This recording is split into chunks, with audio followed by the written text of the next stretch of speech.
How are you? We're good. All right, good. Thank you for allowing me to speak, Mayor and Council. So I was going to, well, I still am going to speak about, the reason why many of us are here tonight. But I just wanted to, after watching some of the exchanges up here tonight, it's not a personal attack on anyone. I would just like to see things change and be a little different. There's a lot of hostility in the room. I feel like there's a lot of hostility, and I feel like there's maybe a void of leadership. That's what I'm sensing. I'm sensing that, you want the job, you have to step up, and you have to be able to speak to people on a personal level. And when things don't go the way that you thought they would have gone, then you have to have a personal conversation with them and not immediately jump to conclusions. So that's what I have to say about that. And again, it's not a personal attack on anyone. I get along with most of you here in the room. So that's just a personal observation that I had, and I'm sure other people had the same observation. So I wanted to... Can I just interject? Yes. Before you speak. Last meeting it came up, and I do have to caution everybody and reiterate, if it's about the fire department personnel matter, that's a civil service matter. It's not within the purview of this council to do anything at this point. Certainly welcome to speak, but I instructed the mayor and council they cannot respond to questions because it is a civil service proceeding and the council is not to be involved. So again, just that caution. So if you have any questions, there won't be any answers. That's fine. I just want to speak on it. That's all. Because I feel like I was involved in it. So I'd like to speak on behalf of my friend, Juan Barroso. So we acknowledge what Juan did was wrong. I think Juan acknowledges it. I think that the punishment far exceeds the crime. I think crime is, incident. The case is, I feel like the punishment is severe compared to what he did, because we have various examples of this happening in town. So, and it happens right here in Town Hall, where you have people who have multiple jobs, okay, who work, who are scheduled for different jobs in different offices at the same time. So that's the issue that I have with it. So if someone is being punished for it or someone is being singled out for it, then we have to single out the others who do it. There are plenty of examples of it. The other thing that I want to address, and again, this isn't a personal attack. It may seem like, I'm attacking you personally, Mayor, but it's not. I just want people to think about it in a different perspective. So, you have this job as mayor, and we know that it's a 24-hour-a-day job. We know it's only a part-time job. We get it. We thank you for what you do. We thank the council for what they do because it's part-time positions. We know you get texts and emails and everything at all hours of the day. I know I text some of you at certain hours as well. So we thank you for your service. We thank you for everything that you do. But, again, I'm singling you out, Mayor, because you are our leader. You have a job at the county, right?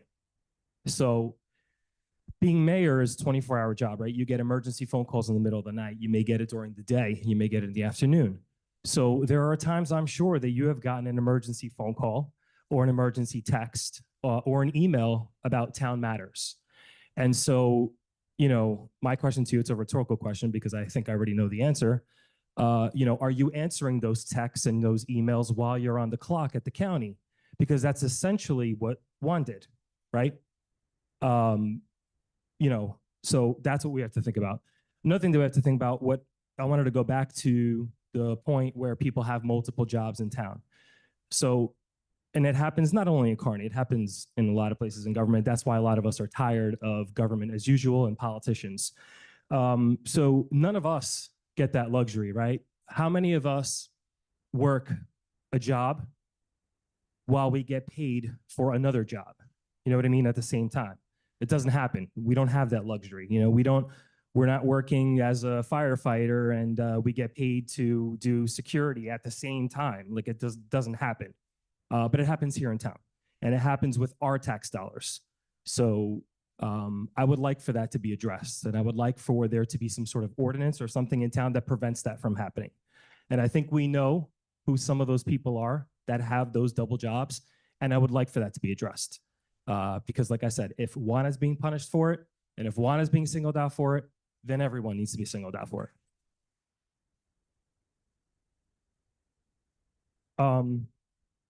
Thank you. And the other thing I have to say is it really bothers me when I hear certain leadership say that you don't have any say, you can't make any difference in this case. But you can. You have a bully pulpit, right? You're an elected official, and you may not have direct influence. Could I ask, please, to refrain from the clapping and let Mr. Ferreira speak? Wait till he's done speaking. Thank you. You don't have direct influence, right?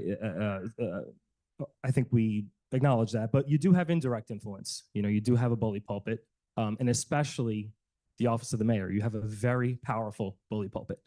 And I think that more can be done.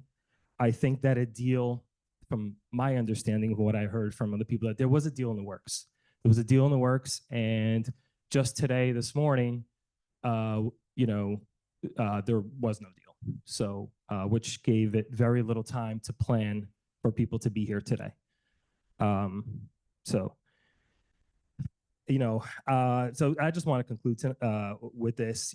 I feel like this is a very dangerous precedent. We all know why this happened, or at least I think we know why this happened. And it all came down to the FMBA dinner, where Juan allowed me to speak at the FMBA dinner as a candidate, and I was the only candidate there. He allowed me to speak.